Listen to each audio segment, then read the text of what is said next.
ప్రార్థన విను తండ్రి, ఇంతవరకు ఈ కార్యక్రమాన్ని పరిశుద్ధాత్ముడి ద్వారా క్రమముగా మర్యాదగా మీరు నడిపించినందుకై మీకు స్తోత్రాలు చెల్లించుచున్నాను దేవ. ఈ సమయంలో నాయన మీ మాటలని చెప్పబోచు ఉండగా నన్ను బలపరచుమని అడుగుచూ ఉన్నాను దేవ. అదేవిధంగా నాయన ఇక్కడ కూర్చున్నటువంటి వారు మీ మాటలను జాగ్రత్తగా వినడానికి సహాయమును చేయలేవ. ప్రతి మాటను కూడా గ్రహించడానికి సహాయమును చేయలేవ. నడతలను శుద్ధి చేసుకోవడానికి సహాయమును చేయతండ్రి. ఈ దాసుని ప్రార్థన మీరు విని జవాబుని ఇవ్వమని మీ కుమారుడైనటువంటి యేసుక్రీస్తు పేరట మిమ్మల్ని అడుగుచున్నాను తండ్రి.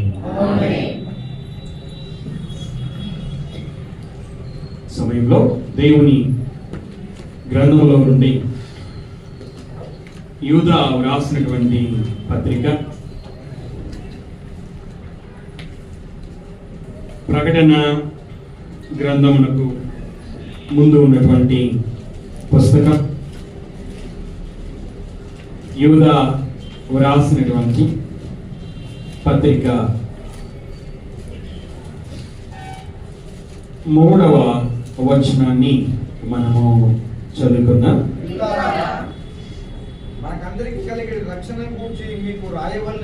ప్రియులారా, మనకందరికి కలిగేడు రక్షణను గూర్చి మీకు వ్రాయవలనని విశేష ఆసక్తి గలవాడనై ప్రయత్నపడుచుండగా పరిశుద్ధులకు ఒక్కసారి అప్పగింపబడిన బోధ నిమిత్తము మీరు పోరాడవలనని మిమ్మల్ని వేడుకొనుచు మీకు వ్రాయవలసి వచ్చెను. మనము కొన్ని వారాల క్రితం యూదా వ్రాసిన పత్రికలో నుండే యూదా గారి జీవితాన్ని మనము చూసాం.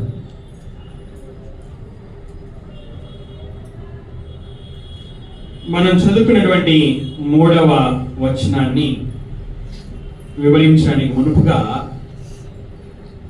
1వ వచనంలో యూదా గారు తనను తాను పరిచయం చేసుకున్నాడు.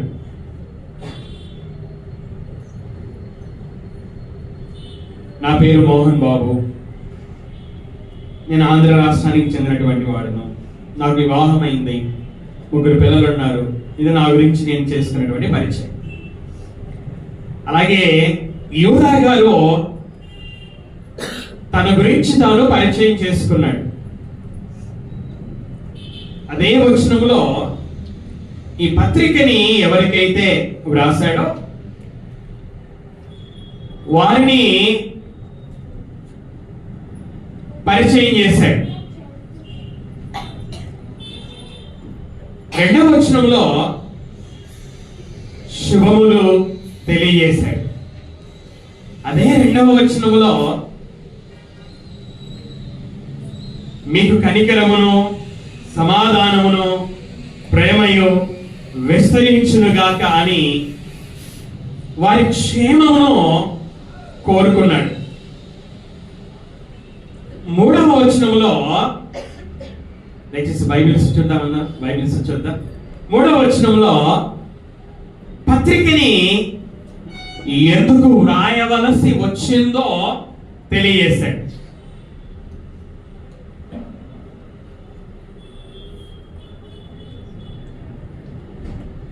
పత్రికను వ్రాయడానికి ఉన్నటువంటి ఉద్దేశం ఏమిటో తెలియజేశాడు. మనం చదువుకున్నటువంటి 3వ వచనము యూదా గారు పత్రికను ఎందుకు రాయాల్సి వచ్చిందో ఆ ఉద్దేశాన్ని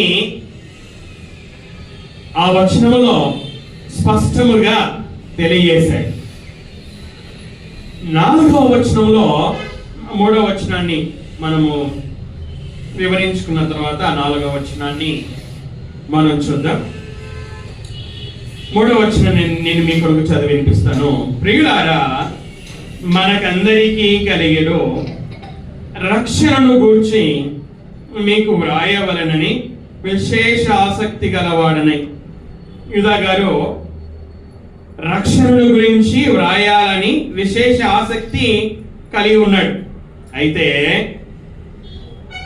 పరిశుద్ధాత్ముడు మరొక విషయాన్ని యూదా గారి చేత వ్రాయించాడు. ప్రయత్నపడుచుండగా పరిశుద్ధులకు ఒక్కసారే అప్పగింపబడిన బోధ నిమిత్తము మీరు పోరాడవలనని మిమ్మును వేడుకొనుచు మీకు వ్రాయవలసి వచ్చింది. ఎందుకు వ్రాసాడు అంటే, విశ్వాసులైనటువంటి వారు పోరాడాలి అని వేడుకోవడానికి రాశాడు.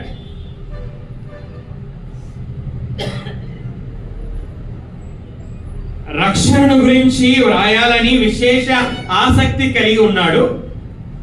అయితే దానిని గురించి వ్రాయకుండా విశ్వాసులైనటువంటి వారు పోరాడాలి అని వారిని వేడుకోవడానికి ఈ పత్రికని వ్రాసాడు. పోరాడడం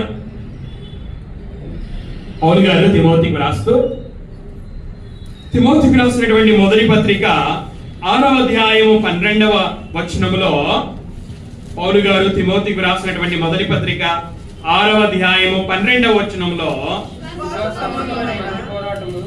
విశ్వాస సంబంధమైన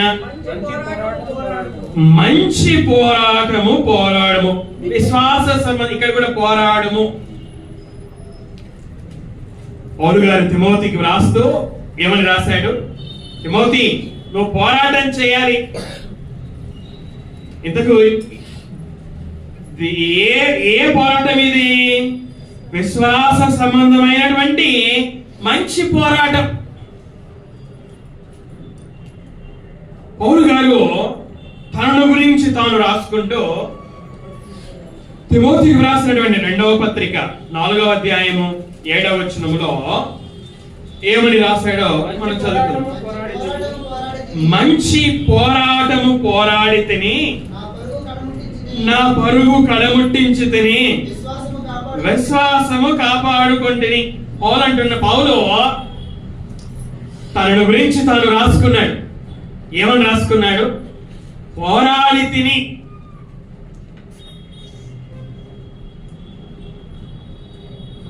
మంచి పోరాటము పోరాడి తిని చివరిలో విశ్వాసము కాపాడుకొంటిని.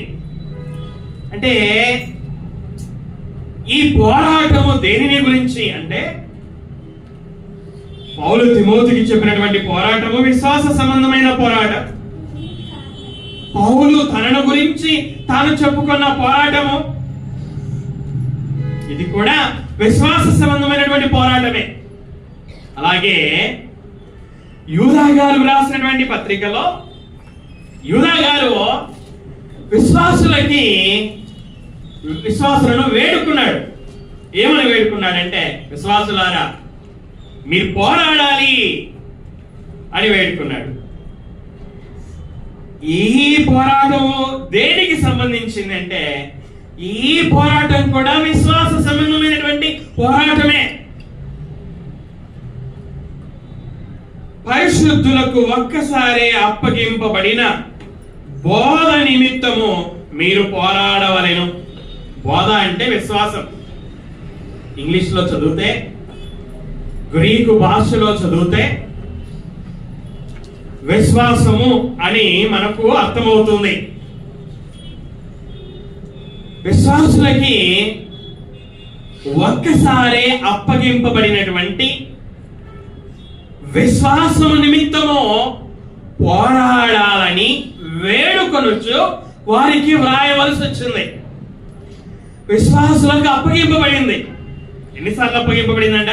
ఒక్కసారి అప్పగింపబడింది. అప్పగింపబడిందంట. ఏం అప్పగింపబడింది? విశ్వాసం అప్పగింపబడింది. ఎవరి ద్వారా అప్పగించబడింది? అపోస్తలుల ద్వారా అప్పగించబడింది. అపోస్తలులకి ఎవరి ద్వారా అప్పగించబడింది? యేసుక్రీస్తు ద్వారా అప్పగించబడింది. యేసుక్రీస్తుకి ఎవరి ద్వారా అప్పగించబడింది? తండ్రి అయినటువంటి దేవుని ద్వారా అప్పగించబడింది. యేసుక్రీస్తు వారు మాట్లాడుతూ, నేను చేయుచున్నటువంటి బోధ నాది కాదు, నన్ను పంపినటువంటి తండ్రిదే అన్నాడు. యేసుక్రీస్తు వారు భూమి మీద చేసినటువంటి బోధ తండ్రి అయినటువంటి దేవుని బోధ. తండ్రి అయినటువంటి దేవుని బోధ యేసుక్రీస్తు వారు చేశారు. యేసుక్రీస్తు వారు అపోస్తలులను నిర్ణయించుకోవడం, అపోస్తలులు 3.5 సంవత్సరాలు ఆయనతో ఉండడం, అపోస్తలులు ఆయన నుండి బోధన వినడం, అలాగా యేసుక్రీస్తు నుండి అపోస్తలులు బోధన నేర్చుకున్నారు. అపోస్తలులు యేసుక్రీస్తు నుండి నేర్చుకున్నటువంటి బోధని తమ కాలంలో ఉన్నటువంటి ప్రజలకి బోధించారు. లూకా గారు అపోస్తలుల కార్యములలో 2వ అధ్యాయము 42వ వచనంలో ఒక మాట రాశాడు. అపోస్తలుల బోధ అనే మాటను రాశాడు. ఎవరి బోధ అంట?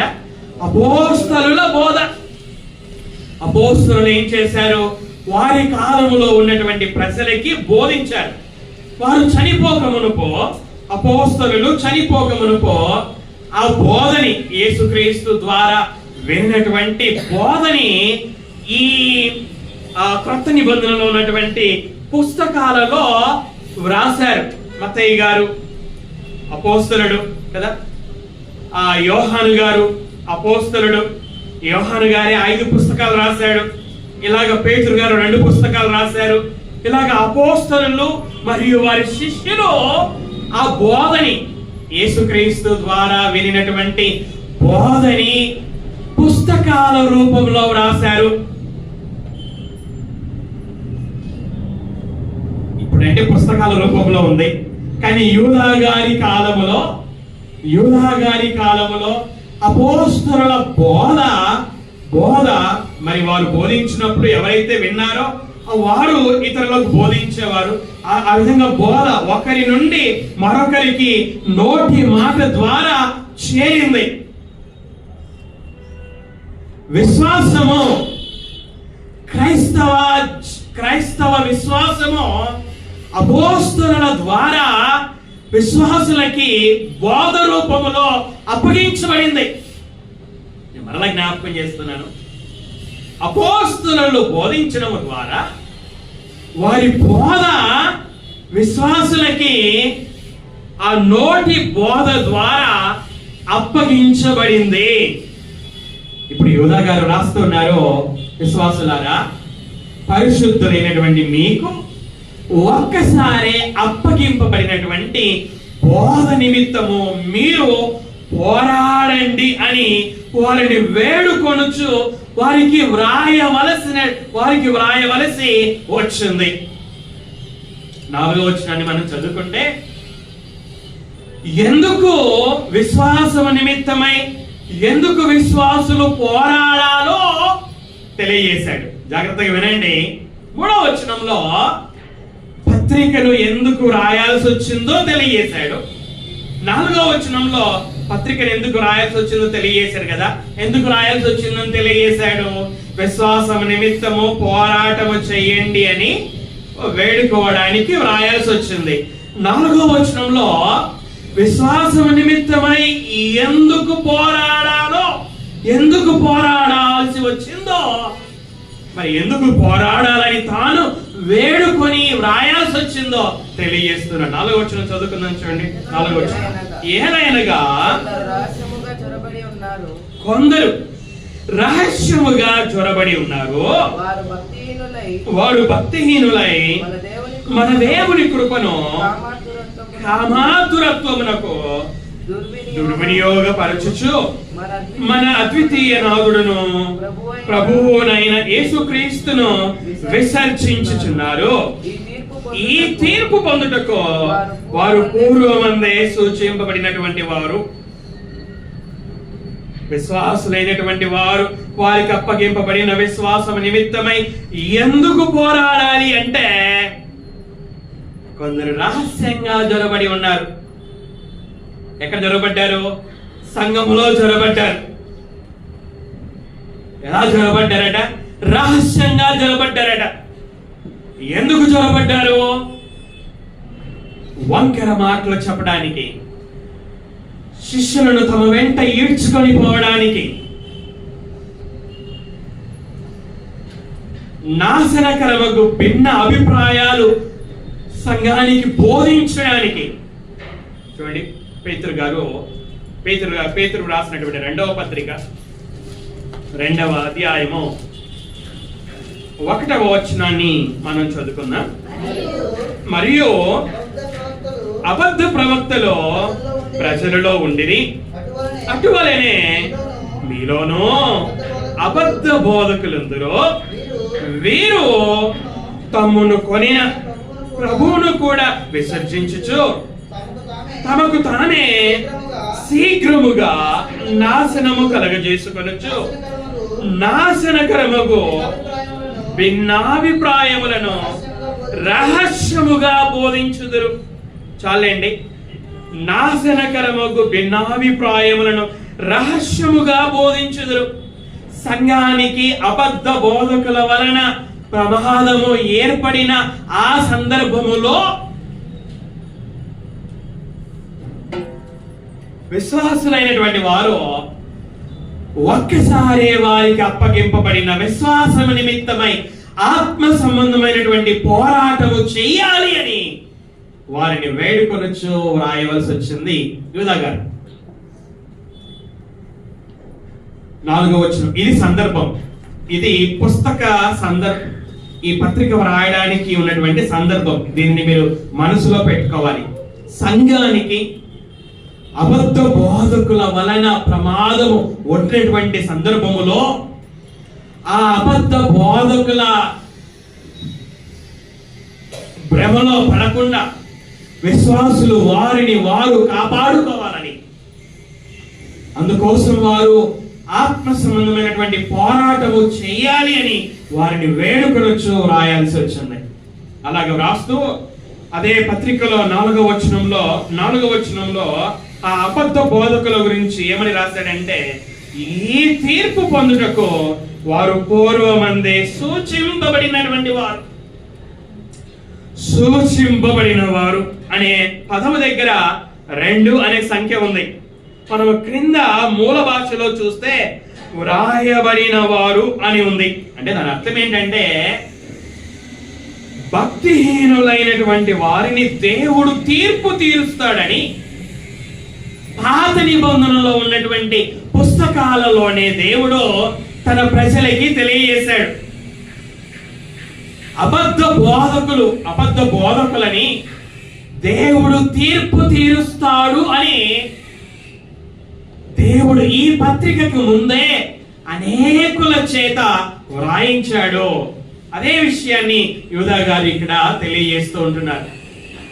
ఇక్కడ మనం నేర్చుకోవాల్సినది ఏమిటి అనగా, దేవుడు భక్తిహీనులను తీర్పు తీరుస్తాడు. భక్తిహీనులైనటువంటి అబద్ధ బోధకులని తీర్పు తీరుస్తాడు. ఆయన తీర్పు తీర్చువాడు, భక్తిహీనులకు తీర్పు తీర్చువాడు. భక్తిహీనులను తీర్పు తీరుస్తాడు అని ఆయన దృఢపరచడానికి గతంలో భక్తిహీనులైనటువంటి వారిని తీర్పు తీర్చినటువంటి సంఘటనలని యూదా గారు ఒక 3 సంఘటనలని యూదా గారు జ్ఞాపకము చేయడాన్ని మనము ఈ 5వ వచనం నుంచి ఈ 7వ వచనం వరకు మనం చూస్తాం. నేను మరలా జ్ఞాపకం చేస్తున్నాను. దేవుడు భక్తిహీనులైనటువంటి వారిని, ప్రత్యేకంగా ఇక్కడ భక్తిహీనులైన అబద్ధ బోధకులను తీర్పు తీరుస్తాడు అని చెబుతూ, తీర్పు తీర్చడము అది నిశ్చయము, ఖచ్చితంగా ఆయన తీర్పు తీరుస్తాడు అని దృఢపరచడానికి గతములో తీర్పు తీర్చినటువంటి సంఘటనలని యూదా గారు జ్ఞాపకం చేశాడు. చూడండి 5వ వచనాన్ని మనం చదువుకుందాము. ఈ సంగతులన్నీ అనగా యూదా గారు 5, 6, 7 వచనాలలో చెప్పబోతున్నటువంటి సంగతులన్నీ మీరు ముందటనే ఎరిగి ఉన్నను, నేను మీకు జ్ఞాపకము చేయగోరుచున్నదేమనగా,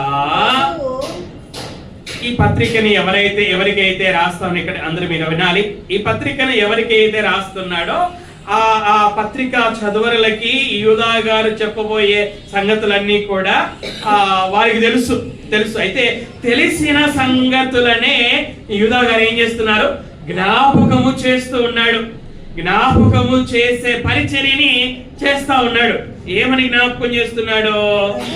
ప్రభువు ఐగుప్తులో నుండి ప్రజలను రక్షించినను, వారిలో నమ్మకపోయిన వారిని తర్వాత నాశనము చేసెను. మొదటి సంఘటన, యూదా గారు గతములో అనగా పాత నిబంధన కాలములో జరిగినటువంటి సంఘటనని జ్ఞాపకం చేస్తున్నాడు. మోషే నాయకత్వము క్రింద ఇశ్రాయేలులను దేవుడు నడిపించిన కాలములో జరిగినటువంటి సంఘటనని యూదా గారు జ్ఞాపకం చేశాడు. మోషే గారు అంటే క్రీస్తుకు పూర్వం 1450వ సంవత్సరంలో నివసించాడు. అంటే యూదా గారి కాలానికి 1500 సంవత్సరాలైంది. ఆ సంఘటన జరిగి 1500 సంవత్సరాలైంది. 1500 సంవత్సరాల క్రితము జరిగినటువంటి సంఘటనని యూదా గారు జ్ఞాపకం చేస్తున్నాడు. ఏంటది? ప్రభువు ఐగుప్తులో నుండి ప్రజలను రక్షించినను. ఈ సంగతి మనకు కూడా తెలుసు కదా. ప్రభువు ఐగుప్తులో నుండి నాయకుడైనటువంటి మోషే గారి ద్వారా ఇశ్రాయేలీలని రక్షించాడు కదా. మనందరికీ తెలుసు కదా. దేవుడు మోషేని పిలుస్తాడు, ఐగుప్తుకు పంపుతాడు. ఐగుప్తులో 10 గొప్ప కార్యాలను చేయిస్తాడు. అలాగా ఐగుప్తు దేశం నుండి బయటికి తీసుకొని వస్తాడు. అలాగే ఇశ్రాయేలీలని దేవుడు మోషే ద్వారా ఆ ఐగుప్తు దాసత్వం నుండి రక్షించాడు. అయితే రక్షించినటువంటి దేవుడే ఏం చేశాడంట? వారిలో నమ్మకపోయినటువంటి వారిని తరువాత నాశనము చేసెను. రక్షించినటువంటి దేవుడే నాశనము చేశాడు. వారిలో నమ్మకపోయిన వారిని తర్వాత నాశనము చేశారు. ఇశ్రాయేలీలలో నమ్మకపోయిన వారిని తరువాత నాశనము చేశాను. ఈ సందర్భాన్ని నేను మీకు జ్ఞాపకం చేస్తాను. మోషే గారు 12 గోత్రాలలో నుండి ఒక్కొక్క గోత్రం నుండి ఒక్కొక్క వ్యక్తిని ఏర్పరచుకొని అలాగా 12 గోత్రకర్తలని కాదేశు బర్నేయ అనే స్థలము నుండి ఎక్కడ పంపించాడు? దేవుడు వారికి వాగ్దానం చేసినటువంటి ఆ వాగ్దాన దేశాన్ని పంపించాడు. మీరు వెళ్ళి ఆ దేశం ఎలా ఉందో చూసి రండి అని చెప్పేసి 12 మంది వెళ్ళారు, చూశారు, వచ్చారు. వచ్చిన తర్వాత 10 మంది ఎలాంటి సమాచారం తెచ్చారు? చెడ్డ సమాచారం తెచ్చారు. 2 మాత్రమే మంచి సమాచారం తెచ్చారు. 10 మంది వాళ్ళు అన్నారు, ఆ దేశంలో ఉన్నటువంటి వారు ఉన్నత దేహులు, మనం మిడతలా కనిపిస్తున్నాము, కాబట్టి మనం వాళ్ళ మీదికి వారితో మనం యుద్ధము చేయలేమని చెడ్డ సమాచారం తెచ్చారు. అంటే ఈ 10 మంది ఆ దేవుడు చేసిన వాగ్దానాన్ని వారు నమ్మలేదు. దేవుడు మనకి ఈ దేశాన్ని వాగ్దానం చేశాడు. మరి వాగ్దానం చేసినటువంటి దేవుడు నమ్మదగిన వాడు కదా. వాగ్దానం చేసిన దేవుడు వాగ్దానాన్ని నెరవేర్చుటకు సామర్థ్యం కలిగినటువంటి వాడు కదా. ఆయన వాగ్దానం చేశాడంటే ఆ దేశంలో ఉన్న ఉన్నత దేవులను కూడా జయించడానికి సహాయం చేస్తాడు కదా. ఆయన మనకు తోడుగా ఉంటాడు కదా. ఆ జయించి ఆ దేశాన్ని మనకి స్వాధీనం చేస్తాడు కదా అని వారు నమ్మాల్సి ఉండేది. కానీ వారు నమ్మలేదు. వారు ఏం చేయలేదు? వాళ్ళు నమ్మలేదు. వారు ఆ కంటికి కనిపిస్తున్నటువంటి ఉన్నత దేహులను చూశారు. ఇశ్రాయేలీయులు ఆ ఎత్తుగా ఉన్నటువంటి గొల్లాతులు చూసి ఎలా భయపడ్డారో, అలాగే ఇక్కడ కూడా ఈ 10 మంది గోత్రకర్తలు కూడా ఆ దేశంలో ఉన్నటువంటి ఉన్నత దేహులు అనగా శరీర సంబంధమైనటువంటి ఆ ఆకారాన్ని చూసి వాళ్ళు భయపడ్డారు. అంటే దేవుని తోడును, గతంలో దేవుడు చేసిన గొప్ప కార్యాలను జ్ఞాపకం చేసుకొని ఆయన మనకు తోడుగా ఉంటాడు, ఆయన మనకు తోడుగా ఉంటే మనం ఈ ఉన్నత దేహులను కూడా జయించవచ్చు అని విశ్వసించవలసినటువంటి వీరు వారి శరీర సంబంధమైన ఆకారాన్ని చూసి వాళ్ళు నమ్మలేదు. 10 మంది నమ్మలేదు. నమ్మక చెడు సమాచారాన్ని తీసుకొని వచ్చారు. కాలేబు యెహోషువలు మాత్రమే నమ్మినట్లుగా మనమందరం కూడా ఎరుగుదాము. కనుక ఇక్కడ ఈ విషయం ఏంటంటే, నమ్మకపోయినటువంటి ఇశ్రాయేలీయులను దేవుడు ఏం చేశాడు? అరణ్యములోనే నాశనం చేశాడు. మీరు నమ్మలేదు కనుక మీరు వాగ్దాన దేశంలో ప్రవేశింపరు అని కాలేబు యెహోషువలు మాత్రమే ప్రవేశిస్తారు అని చెప్పడము మనం అందరం కూడా పాత నిబంధనలోని పుస్తకాలలో వ్రాయబడిన విషయాలను మనం ఎరుగుదాము. ఇక్కడ యూదా గారు జ్ఞాపకం చేస్తున్నది ఏమిటి అంటే, దేవుడు ఇశ్రాయేలును రక్షించినను తర్వాత అరణ్య ప్రయాణ కాలములో నమ్మనటువంటి ఇశ్రాయేలీయులను నాశనము చేశాడు. ఇక్కడ మనం గమనించవలసిన విషయం ఏమిటంటే, దేవుడు నాశనము చేశాడు. ఎవరిని నాశనం చేశాడు? నమ్మనటువంటి ఇశ్రాయేలీయులను నాశనం చేశాడు. వారిని ఆయనే ఏర్పరచుకున్నాడు, వారిని ఆయనే రక్షించాడు. వారి కొరకు ఆయనే ఎర్ర సముద్రాన్ని 2 పాయలుగా చేశాడు. వారి కొరకు ఆయన ఎన్నో చేశాడు కదా. ఆకాశం నుండి మన్నాను కురిపించాడు, ఎన్నెన్నో చేశాడు. అయితే ఆయనే ఏం చేశాడు? ఆయన మాటను నమ్మకపోయినటువంటి వారిని ఆయన నాశనము చేశాడు అనే విషయాన్ని యూదా గారు తన కాలంలో ఉన్నటువంటి దేవుని పిల్లలకి ఆ సంఘటనని జ్ఞాపకము చేశాడు. ఆ జ్ఞాపకం చేయడం ద్వారా ఏం చెప్పాలనుకుంటున్నాడు ఆ పత్రిక చదవరులకు తర్వాత మనం చూద్దాము. గతంలో మోషే కాలంలో జరిగిన సంఘటనని జ్ఞాపకం చేశాడు. తర్వాత 2వ సంఘటన ఏంటో మనం చూద్దాం. చూడండి 6వ వచనం. మరియు తమ ప్రధానత్వమును నిలుపుకొనక తమ నివాస స్థలమును విడిచిన దేవదూతలను, ఇక్కడ దేవదూతలను గురించి యూదా గారు పత్రికను ఎవరికైతే రాశాడో వారికి జ్ఞాపకం చేశాడు. దేవదూతల గురించి ఏమని జ్ఞాపకం చేశాడు? వారు వారి ప్రధానత్వాన్ని నిలుపుకోలేదట. తర్వాత వారు తమ నివాస స్థలాన్ని విడిచిపెట్టారంట. పేతురు రాసినటువంటి 2వ పత్రిక చదివితే ఒక మాటలో మనకు అర్థమవుతుంది. ఏంటి దేవదూతలు ప్రధానత్వాన్ని నిలుపుకోకపోవడం అంటే ఏంటి? వారు తమ నివాస స్థలాన్ని విడవడం అంటే ఏంటి? పేతురు రాసినటువంటి 2వ పత్రిక 2వ అధ్యాయం 4వ వచనాన్ని మనం చదువుకుందాం. దేవదూతలు పాపము చేసినప్పుడు దేవుడు వారిని విడిచిపెట్టక చాలు. తర్వాత చదువుకున్నాము. దేవదూతలు ఏం చేశారట? పాపము చేశారట. మనందరూ తెలుసు కదా, దేవునికి కోట్ల కొలది దేవదూతలు ఉన్నారు. ఆ కోట్ల కొలది దేవదూతలు అందరూ కాదు, కానీ దేవదూతలు ఏం చేశారట? పాపము చేశారట. పాపం చేస్తే ఆయన వీరు దేవదూతలు అని చెప్పేసి వారిని విడిచిపెట్టాడా? విడిచిపెట్టలేదు. పేతురు గారు ఏమని రాశాడు అక్కడ? వారిని విడిచిపెట్టక దేవదూతలను కూడా విడిచిపెట్టలేదు. ఆయన ఏర్పరచుకుని ఇశ్రాయేలీయులు నమ్మనప్పుడు వారిని కూడా ఆయన విడిచిపెట్టలేదు. వారిని నాశనం చేశాడు ఆయన. ఇప్పుడు దేవదూతలు, పాపం చేసినటువంటి దేవదూతలను ఆయన విడిచిపెట్టలేదు. మరి ఏం చేశాడు? విడిచిపెట్టకుండా ఏం చేశాడంట? పాతాళ లోకమందలి కటిక చీకటి గల బెలములలోనికి త్రోసి తీర్పుకు కావలిలో ఉంచబడుటకు వారిని అప్పగించెను.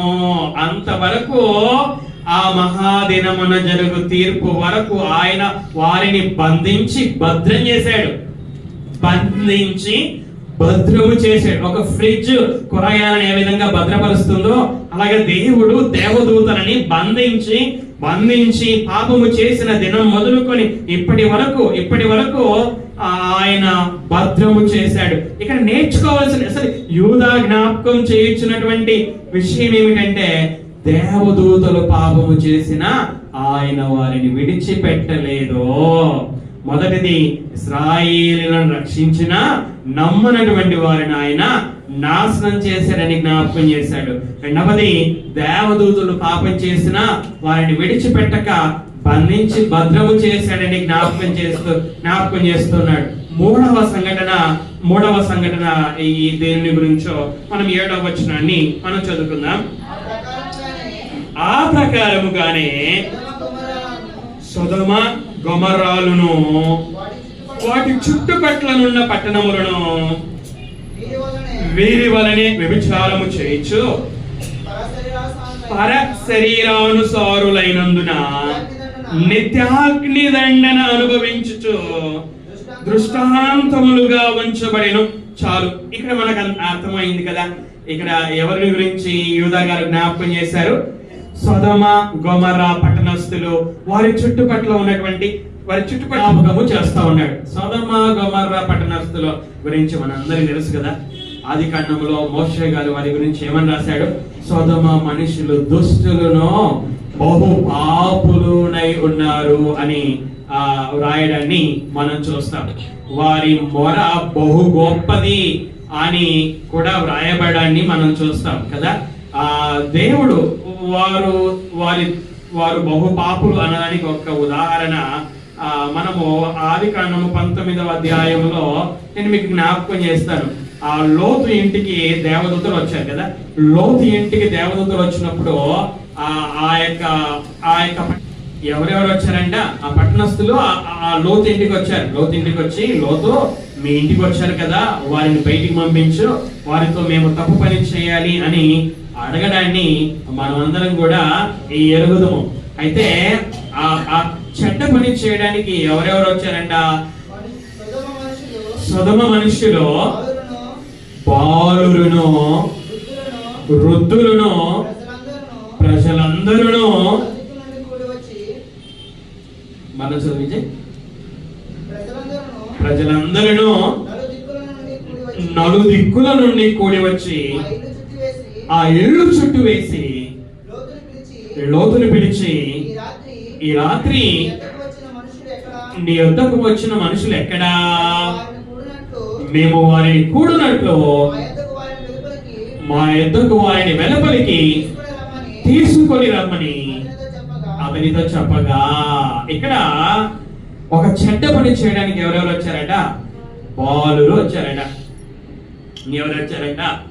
వృద్ధులు వచ్చారట.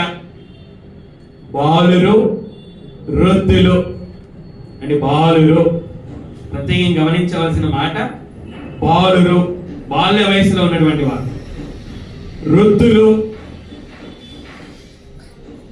అంటే వారు ఎంత చెడ్డవారో, ఎంత బహుపాపులో మనకు అర్థమవుతుంది. అంటే దేవుడు ఆకాశం నుండి అగ్ని గంధకములతో నాశనము చేశాడు అంటే వారు ఎంత చెడ్డవారో, ఎంత బహుపాపులో, మనసును మార్చుకునిగా ఎంతగా జీవించారో మనకు అర్థమవుతుంది. ఇక్కడ విషయం యూదా గారు జ్ఞాపకము చేయించినటువంటిది ఏంటంటే, సొదొమ గొమొర్రా పట్టణస్థులు అంటే అబ్రహాము కాలములోని వారు వీరు.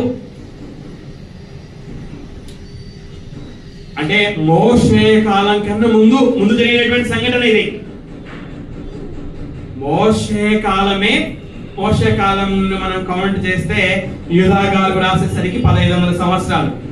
అబ్రహాము లోతుల కాలంలో అంటే ఇంకా 1500 సంవత్సరాల క్రితము జరిగినటువంటి సంఘటనని మోషే ఇప్పుడు యూదా గారు తన కాలంలో ఎవరికైతే పత్రికను రాశాడో వారికి ఆ విషయాలను జ్ఞాపకము చేస్తా ఉన్నాడు. సరే ఏం జ్ఞాపకం చేస్తున్నాడంటే, వారు చెడ్డవారైనందుకు, వారు బహుపాపులైనందుకు దేవుడు వాళ్ళని విడిచిపెట్టలేదు. దేవుడు వాళ్ళని ఏం చేశాడు? తీర్పు తీర్చాడు. ఎలా తీర్పు తీర్చాడు? ఆకాశం నుండి అగ్నిని కురిపించి, గంధకాలను కురిపించి నాశనము చేసి తీర్పు తీర్చాడు. అంటే ఇప్పుడు యూదా గారు 3 సంఘటనలని జ్ఞాపకము చేశాడు వారికి. అసలు ఈ 3 సంఘటనని ఎందుకు జ్ఞాపకము చేశాడంటే, నమ్మనటువంటి ఇశ్రాయేలీయులని నాశనము చేస్తున్నటువంటి దేవుడు, దేవదూతలు పాపము చేస్తే వారిని విడిచిపెట్టినటువంటి దేవుడు, సొదొమ గొమొర్రా పట్టణస్థులు వాటి చుట్టుపక్కల ఉన్నటువంటి పట్టణస్థులు పాపము చేసినప్పుడు అగ్ని గంధకాలతో నాశనము చేసినటువంటి దేవుడు, ఈ మీ కాలములో ఉన్నటువంటి అబద్ధ బోధకులను కూడా ఆయన తీర్పు తీరుస్తాడు అని విశ్వాసులకు చెప్పడం కోసము ఆ 3 సంఘటనలని వారికి జ్ఞాపకం చేశాడు. అబద్ధ విశ్వాసులారా, మీ సంఘాన్ని పాడు చేస్తున్నటువంటి అబద్ధ బోధకులను కూడా దేవుడు తీర్పు తీరుస్తాడు. సంఘములో రహస్యంగా భిన్నాభిప్రాయాలను బోధిస్తున్నటువంటి అబద్ధ బోధకులని ఆయన తీర్పు తీరుస్తాడు. ఆ వంకర మాటలు పలుకుతున్నటువంటి అబద్ధ బోధకులను ఆయన తీర్పు తీరుస్తాడు. తమ వెంట ఈడ్చుకొని పోతూ సంఘాన్ని వినాలి, మీరు వినాలి, అందరూ వినాలి. సంఘాన్ని పాడు చేస్తున్నటువంటి అబద్ధ బోధకులను దేవుడు చూస్తున్నాడు. ఒక రోజు ఖచ్చితంగా తీర్పు తీరుస్తాడు. పాత నిబంధన కాలంలో తీర్పు తీర్చినట్లుగానే ఈ కాలంలో ఉన్నటువంటి అబద్ధ బోధకులను సత్యము నుండి తొలగిపోయేటట్లుగా సంఘాన్ని పాడు చేస్తున్న అబద్ధ బోధకులను తీర్పు తీరుస్తాడు అని విశ్వాసులకు తెలియజేయడం కోసమో యోధా గారు ఈ విషయాన్ని జ్ఞాపకం చేశాడు. హబక్కుకు అనే ఒక ప్రవక్త ఉన్నాడు బైబిల్లో. హబక్కుకు కాలంలో ప్రజలు, ఈ యూదులు, రెండు గోత్రాల వారైనటువంటి యూదులు ఎలా ఉన్నారంటే, వాళ్ళు పాపాలు చేస్తూ ఉంటే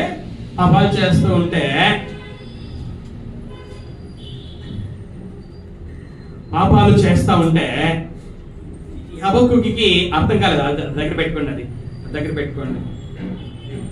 ఈ యూదులకి హబక్కుకి అర్థం కాలేదు. దేవా, ఏంటి దేవా, నువ్వు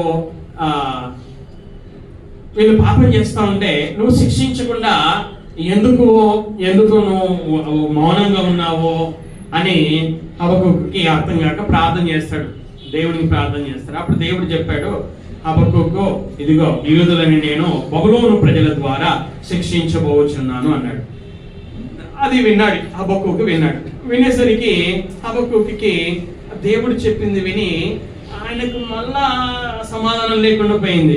దేవా, నీ ప్రజలైనటువంటి యూదులని బబులోను వాళ్ళ చేత శిక్షిస్తావా?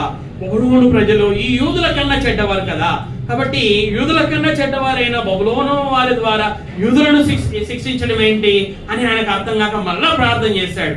మళ్ళా దేవునికి ప్రార్థన చేస్తే దేవుడు అన్నాడు, యూదులు చేస్తున్న పాపాలు నాకు తెలుసు, బబులోను ప్రజలు చేస్తున్నటువంటి పాపాలు నాకు తెలుసు, యూదులను ఎవరి ద్వారా శిక్షించాలో నాకు తెలుసు, బబులోను ప్రజలను ఎవరి ద్వారా శిక్షించాలో నాకు తెలుసు, ఎప్పుడు శిక్షించాలో నాకు తెలుసు అని చెప్పడం ద్వారా హబక్కుకు పూర్తిగా అర్థం కాకపోయినప్పటికీ, అర్థం కాకపోయినప్పుడు పరిస్థితులు ఏ విధంగా ఉన్నా నేను దేవుని యందు ఆనందిస్తానని ఆ చివరిగా వ్రాయడాన్ని మనం చూస్తాం. హబక్కుకు అంటే ఇక్కడ యూదా గారు విశ్వాసులకి ఏమని జ్ఞాపకం చేస్తున్నాడంటే, విశ్వాసులారా, మిమ్మల్ని అబద్ధ బోధకులు ఇబ్బంది కలగజేస్తున్నారు, మీకు ఇబ్బంది కలగజేస్తున్నారు వారి భిన్నాభిప్రాయాల ద్వారా. అయితే దేవుడు చూస్తున్నాడు, దేవుడు వారిని ఒకరోజు తీర్పు తీరుస్తాడు అని వారికి తెలియజేయడానికి, ఖచ్చితంగా ఆయన తీర్పు తీరుస్తాడని ఆ తీర్పును దృఢపరచడానికి పాత నిబంధనలో జరిగిన సంఘటనలను జ్ఞాపకము చేశాడు యూదా గారు. ఈ సమయంలో మనం ఈ 2 సంఘటనల ద్వారా మనం నేర్చుకోవలసినది, యూదా గారు విశ్వాసులను వేడుకున్నాడు. విశ్వాసులారా, మీరు పోరాడండి, మంచి పోరాడండి, విశ్వాస సంబంధమైన పోరాడండి అని వేడుకున్నాడు. ఇది మొదటిది. రెండవది, భక్తిహీనులను దేవుడు తీర్పు తీరుస్తాడు అని యూదా గారు విశ్వాసులకి జ్ఞాపకము చేశారు. మరి ఈ రెండు విషయాల ద్వారా మనమేం నేర్చుకోవాలి? యూదా ఎవరికైతే పత్రికను రాశాడో వారు మాత్రమే కాదు పోరాడాల్సిందే. ఇక్కడికి వచ్చినటువంటి మనం అందరము కూడా పోరాడవలసినటువంటి వారమై ఉన్నాం. ఎటువంటి పోరాడాలంట? మంచి పోరాటము పోరాడాలి అట. ఏ సంబంధమైనటువంటి పోరాటము? విశ్వాస సంబంధమైనటువంటి పోరాటము పోరాడాలి. అపోస్తలులకు యేసుక్రీస్తు ద్వారా బోధ అప్పగింపబడింది. ఆ బోధ వారు చనిపోక మునిపే క్రొత్త నిబంధనలోని 27 పుస్తకాలలో వ్రాయబడి ఉంది. ఇప్పుడు విశ్వాసం ఈ 27 పుస్తకాలు, అంటే నేను కేవలం క్రొత్త నిబంధనని జ్ఞాపకం చేస్తున్నాను.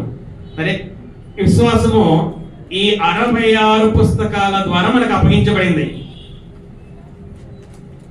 పరిశుద్ధులకు ఒక్కసారి అప్పగింపబడిన బోధ నిమిత్తము పరిశుద్ధులం, అంటే విశ్వాసులం మనమే పరిశుద్ధులం కదా. విశ్వాసులమైన మనమే పరిశుద్ధులం. విశ్వాసులమైనటువంటి మనకి ఒక్కసారే విశ్వాసము ఇప్పుడు ఈ 66 పుస్తకాల ద్వారా మనకు అప్పగింపబడింది.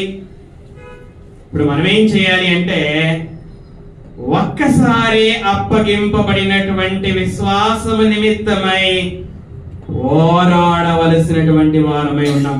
మనము కూడా ప్రతి దినం ఆత్మ సంబంధమైన మంచి పోరాడవలసినటువంటి వారమై ఉన్నాం. పోరాటం అంటే పోరాడాలంటే ఏంటి? ఇక్కడ ప్రత్యేకంగా పోరాడాలంటే విశ్వాసం నిమిత్తమై పోరాడాలి. ఆ విశ్వాసాన్ని పాడు చేసే అబద్ధ బోధ గురించి మనము పోరాడాలి. అయితే మొదటిగా మనకు తెలియాలి, వినండి, 66 పుస్తకాల ద్వారా అప్పగింపబడినటువంటి బోధ, ఆ బోధ వలన కలుగు విశ్వాసం స్వచ్ఛమైన విశ్వాసం ఏంటో మొదట మనకు తెలియాలి. స్వచ్ఛమైన విశ్వాసం ఏంటో మొదట మనకు తెలియాలి అంటే మన చేతిలో ఉన్న బైబిల్ని మనం ప్రతి దినము కూడా ధ్యానించాలి. అప్పుడప్పుడు కాదు. దేవుడు చెప్పినట్లుగా యెహోవా ధర్మశాస్త్రమునందు ఆనందించుచు ఏం చేయమన్నాడు?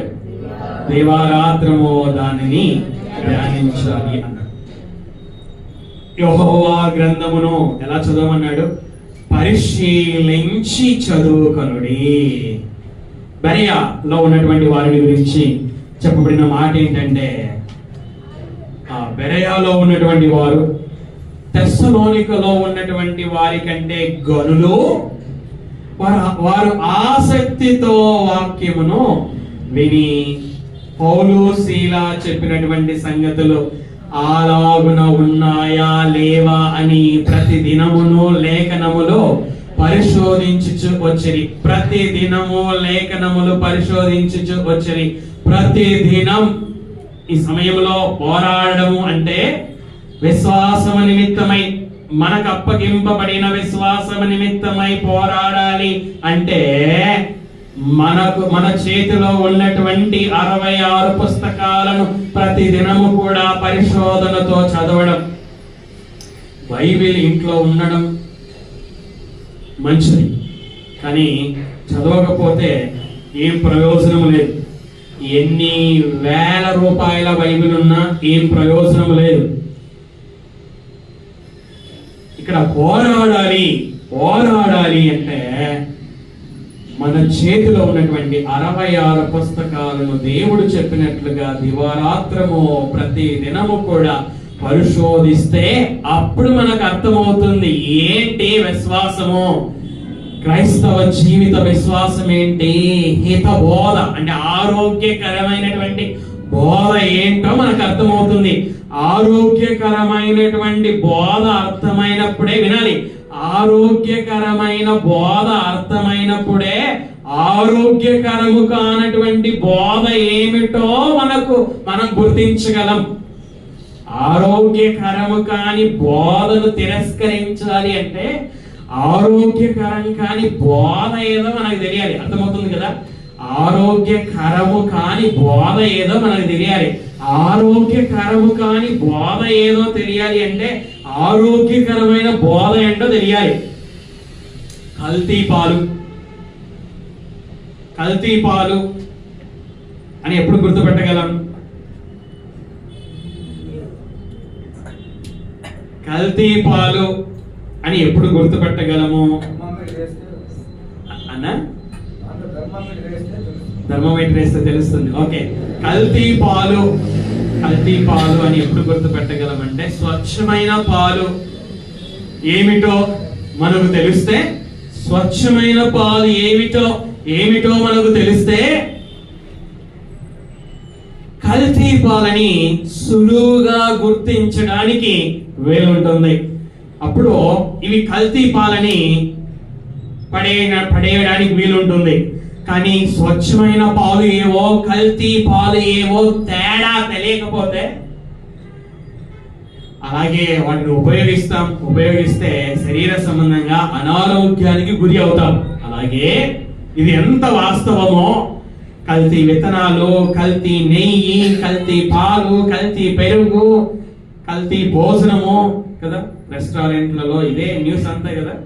న్యూస్ లో చూస్తుంటే మనం ఇవి వింటా ఉంటాం. ఇది శరీర సంబంధంగా. ఆత్మ సంబంధంగా యూదా ఏమని రాశాడు? విశ్వాసాలకు ప్రియులారా ప్రేమతో చెప్తున్నాడు కదా. ప్రియులారా, పరిశుద్ధులకు అనగా విశ్వాసులమైన మనకు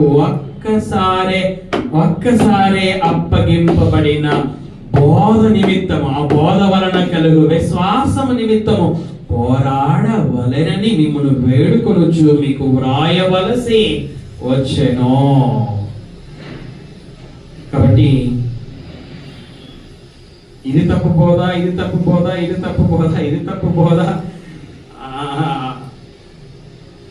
అని చెప్పాలి, మనం గుర్తించాలి అంటే మొదట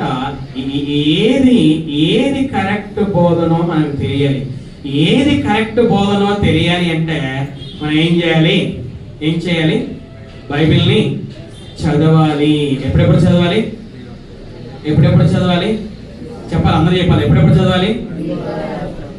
ప్రతిరోజు చదవాలి. ప్రతిరోజు కూడా ఎప్పుడెప్పుడు చదవాలి? దివారాత్రము చదవాలి. ఎంతమంది చదువుతున్నారో ప్రతిరోజు? ఎంతమంది చదువుతున్నారో దివారాత్రం? ఎంతమంది ధ్యానిస్తున్నారో మిమ్మల్ని మీరు ప్రశ్నించుకోండి. తర్వాత దేని నిమిత్తం పోరాడాలంట? విశ్వాసము నిమిత్తము పోరాడాలి. విశ్వాసం ఎలా వస్తుంది? వినుట వలన వస్తుంది. అందుకే వినాలి. వినుట వలన విశ్వాసం వస్తుంది. పాస్టర్ గారు ఎందుకు వినాలి? నేను విశ్వాసం రావాలంటే వినాలి. పాస్టర్ గారు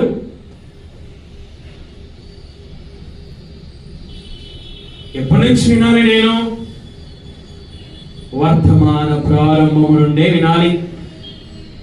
వినటం గురించి యాకోబు గారు రాస్తూ వినటకు ఎలా ఉండాలంట? వేగిరపడాలి అంట. చికెన్ బిర్యానీ, మటన్ బిర్యానీ, అప్పుడు ఏం చేస్తాం మనం? వేగిరపడదాం కదా. హాస్టల్లో చదువుకున్నప్పుడు, బైబిల్ కాలేజీలో హాస్టల్లో చదువుకుంటున్నప్పుడు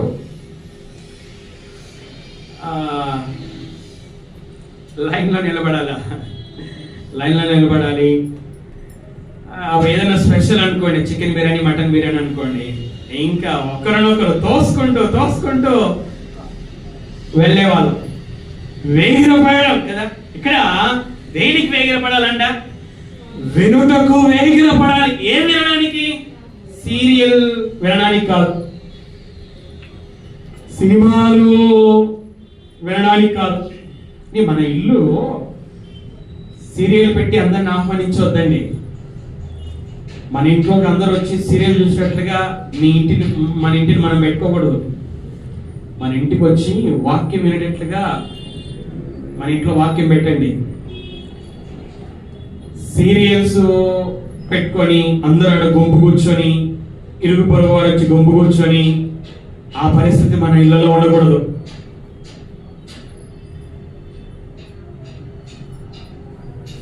చాలా బాధాకరమైన విషయం ఏంటంటే, గొప్పగా మేము అంటే వాళ్ళ గురించి వాళ్ళు గొప్పగా చెప్పుకునే వాళ్ళ ఇళ్లలో కూడా గంటలు తరబడి సీరియల్స్ చూడడం, సినిమాలు చూడడం మనం చూస్తున్నాం. వెనుక వలన విశ్వాసం కలుగుతుంది. ఏం వింటే విశ్వాసం కలుగుతుంది? వాక్యం వింటే విశ్వాసం కలుగుతుంది. ఎలా వినాలి వాక్యం? వేగిరముగా వినాలి వాక్యం. వేగిరపడాలి. వాక్యం వినడానికి వేగిరపడాలి. దేవుని వాక్యము వినండి. దేవుని వాక్యం వినడానికి ప్రారంభము నుండే నేను వినాలి వాక్యాన్ని. సమయానికి నేను వెళ్ళాలి ప్రార్థనకి. ప్రారంభం నుండి వాక్యం వినాలి. వేగిరముతో వాక్యం వినాలి. యేసుక్రీస్తు వారు మాట్లాడుతూ మీరేమి వినుచున్నారో, ఎలా వినమన్నాడు? మీరేమి వినుచున్నారో జాగ్రత్తగా వినండి. మీరేమి వినుచున్నారో జాగ్రత్తగా వినాలి. పిల్లలతో ఆడుకోవడం కాదు. దేవుడు మాట్లాడుతూ ఉన్నప్పుడు దేవుడు నాతో మాట్లాడుతున్నాడు. ఆయన నాతో మాట్లాడుతున్నప్పుడు నేను వినాలి. జాగ్రత్తగా వినాలి. వేగిరముతో వినాలి. ఆయన నాతో మాట్లాడుతూ ఉన్నప్పుడు నేను నా నడతను శుద్ధి చేసుకోవాలి. నా విశ్వాసాన్ని స్థిరపరచుకోవాలి. నా విశ్వాసాన్ని బహుగా అభివృద్ధి పరచుకోవాలి అని మనము జాగ్రత్తగా వినాలి. పోరాడాలి. ఎవరు పోరాడాలి? విశ్వాసమైన మనం పోరాడాలి. దేనికోసం పోరాడాలి? విశ్వాసము నిమిత్తమై పోరాడాలి. ఎలా పోరాడాలి? ప్రతిదినం బైబిల్ని దివారాత్రము ధ్యానిస్తూ, దేవుని మాటలను వేగిరంగా జాగ్రత్తగా వింటూ. రెండవది భక్తిహీనులను దేవుడు ఏం చేస్తాడు? తీరుస్తాడు. ఇది ఖచ్చితం. మన ఇళ్లలో భర్తే భక్తిహీనుడుగా ఉన్నాడేమో, భార్యే భక్తిహీనురాలుగా ఉందేమో, పిల్లలు భక్తిహీనులుగా ఉన్నారేమో, తల్లిదండ్రులు భక్తిహీనులుగా ఉన్నారేమో. వారి పట్ల మన బాధ్యత ఏమిటి అనగా వారి కోసం మనం ప్రార్థన చేద్దాం. వారికి దేవుని మాటలు చెబుదాం. కొర్నేలిలాగా దేవుని మాటలు చెప్పిద్దాం.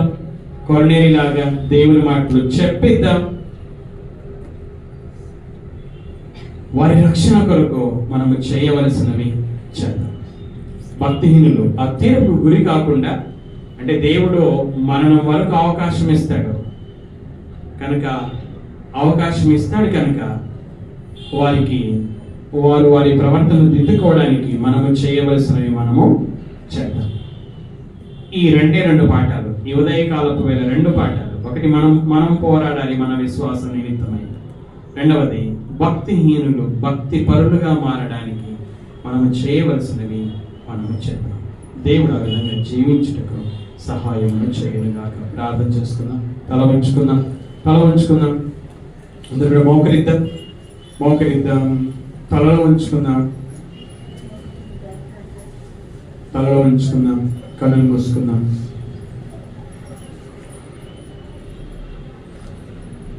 ప్రార్థన చేసుకుందాం.